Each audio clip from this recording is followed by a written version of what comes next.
For 10 years, DMARC ran on RFC 7489. In May 2026, that was replaced. The update is called DMARCbis, now a real internet standard, published as RFC 9989, 9990, and 9991. Here is what actually changed in the record you publish. First, 3 tags are gone. The PCT tag, the percentage tag, is removed. So are the RF and RI reporting tags.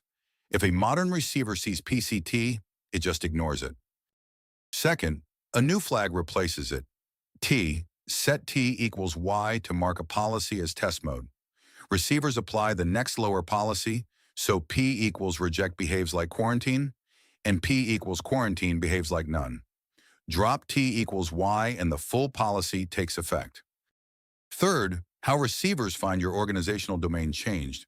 The old way leaned on a static public suffix list. DMARCbis replaces it with a DNS tree walk. The receiver walks up your domain labels until it finds a DMARC record. And fourth, a new tag, NP.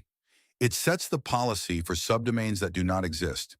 Attackers love spoofing made-up subdomains. With NP equals reject, you close that gap in one line.